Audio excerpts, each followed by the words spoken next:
Jones. My name is Pastor Eddie Jones. I'm the president of the Los Angeles Civil Rights Association.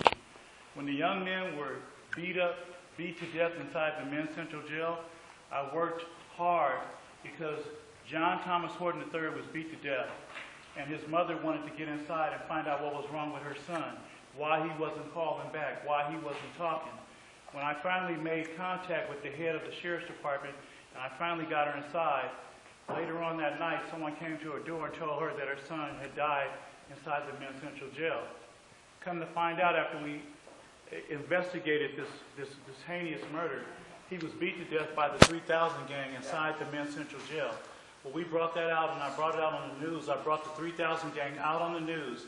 And of course, you know now that Lee Baca is no longer the head of the sheriff's department because of all the corruption that was going on inside the sheriff's department. We were wondering why young men were being shot for no reason.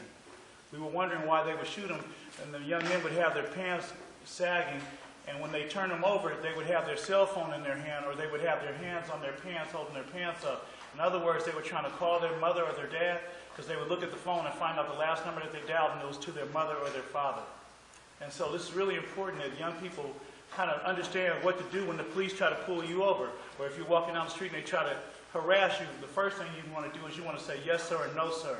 That's really important. And then you want to abide all their instructions, and you don't want to have your hands in your pocket.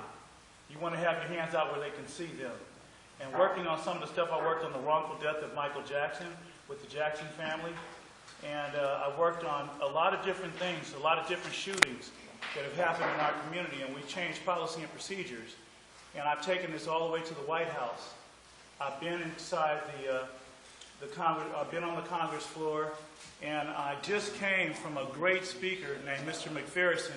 And Mr. McPherson is the one that walked with Martin Luther King when they marched in Alabama. And who knows what it feels like these days, because we paved the way for you young people to be where you are, so nobody won't have to put a water hose on you, so nobody won't have to sick a dog on you, so nobody won't have to beat you to death. And you have the ability not only to read any book you want to, but you can be anything you want to, because the only limit in life is the one that you put on yourself, so you should let there be no limits. And remember how important it is to love one another, because as we grew up, it was a man named Willie Lynch. And what did Willie Lynch do? Remember this. Willie Lynch went around teaching all the slave masters to teach light against the dark, house against the field, straight hair against the curly hair. And you know what they used to do? And this might be a little alarming, but I want y'all to know this right now. What they used to do in slavery to control the young people, they would pull all the people out, the slaves out in the middle of the night.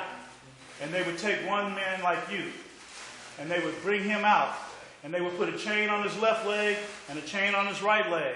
And then they would chain it to the two horses and have them pointing in different directions. And then they say, now if any of y'all slaves run away, this is what's going to happen to your kids. They fired a shotgun, and the horses would run in that direction and tear that person apart in front of everybody. It was an intimidation thing. So what I'm saying is you don't have to be intimidated, because so many people like Nat Turner, Harriet Tubman, Dr. Martin Luther King, Medgar Evers, Sir Joyner Truth, and so many other people who helped pave the way for you guys to be where you are today. So this is what I want to leave you with. Never say never to anything. Always put God first. And if you admire and love your parents, admire and love one another, and admire and love yourself, and put God first, nothing is impossible on this earth except for what you make impossible, okay? All right. And if y'all like what I said, clap your hands.